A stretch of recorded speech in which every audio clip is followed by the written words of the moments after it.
Hello everyone. If you like what I'm doing here, please consider subscribing, liking, and commenting. It would really help the channel out quite a bit. Thank you very much. To the people of America, coal speaks. Good evening, everyone. This is Alvin Helfer speaking for ACI and the producing companies of Appalachian Coals Incorporated, the producers and marketers of millions of tons of the world's finest high-volatile bituminous coal. The Berlin situation is a little nearer the inevitable showdown tonight.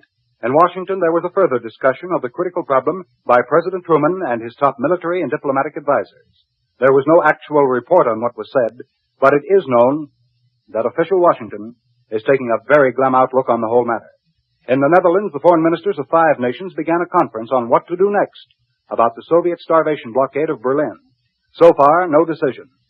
The last of America's armada of 60 superforts has reached England and is ready to begin what Army leaders have said are practice maneuvers. Yet, who can doubt that the real reason for the presence of the B-29s is to show Russia we are not backing down?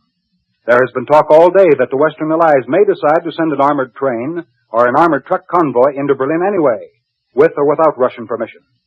But this is doubtful. As for the Russians, there's no reason to believe they have decided to change course in Berlin, all of which points in only one direction, to a showdown that can begin at any moment. There's strong indication tonight that General de Gaulle is about ready to make his all-out bid to take over the French government. To him, apparently, the time is now. The opportunity presented itself in the latest crisis of the Schuman government. The Premier insisted on a vote of confidence on the amount of funds for military preparedness. Meanwhile, General de Gaulle was addressing his political group, the Rally of the French People. He told his listeners the time has come for them to take France by the hand and lead her. But he cautioned that it's up to the French people to agree voluntarily.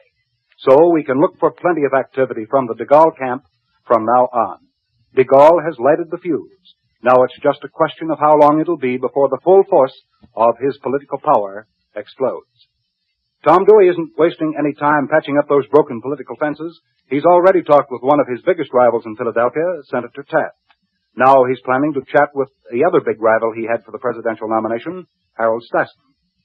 Mr. Dewey has invited Mr. Stassen to talk over the political situation, all of which means that Mr. Dewey is taking no chances of having any lukewarm support within the Republican Party.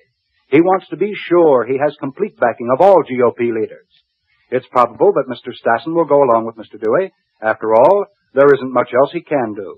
Dewey is now the actual head of the Republican Party. True, this meeting of Dewey and Stassen may be a little thing as general campaign politics goes, but little things do add up. They can make a difference. And it's significant that Mr. Dewey is slowly repairing whatever weaknesses may exist in the Republican Party at a time when, admittedly, Mr. Truman is having all kinds of trouble uniting the dissidents within the Democratic Party. 2 authorities want to build a $400 million hydroelectric project on the St. Lawrence River. They applied for a permit today. The authorities are New York State and Ontario. They would divide the cost and hope to generate about 12.5 billion kilowatt hours per year. For $400 million, it becomes pertinent to ask, is it worth it? 53.5% of America's electricity is already made by coal-burning generators. By 1957, it's estimated 75% of our electricity will be derived from coal. Coal-burning electric generating plants are less glamorous than multi-million-dollar hydroelectric projects and consequently get less publicity. But wherever public authorities are against the squandering of public funds, they use coal and skip the publicity. The proposed $400 million hydroelectric plant on the New York-Canadian border could be built to run on steam for exactly half the price and still do the job. The theory that hydroelectric projects eventually pay for themselves because they use only water is a myth.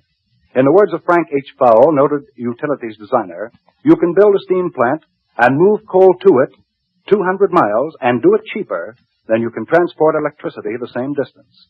Hydroelectric power is for desert countries poor in coal deposits. America, richest coal-producing country in the world, will be richer for every steam plant substituted for some projected hydroelectric undertaking. Until tomorrow night, this is Alvin Helfer speaking for Appalachian Coals Incorporated and its producing companies. Good night. This is the Mutual Broadcasting System.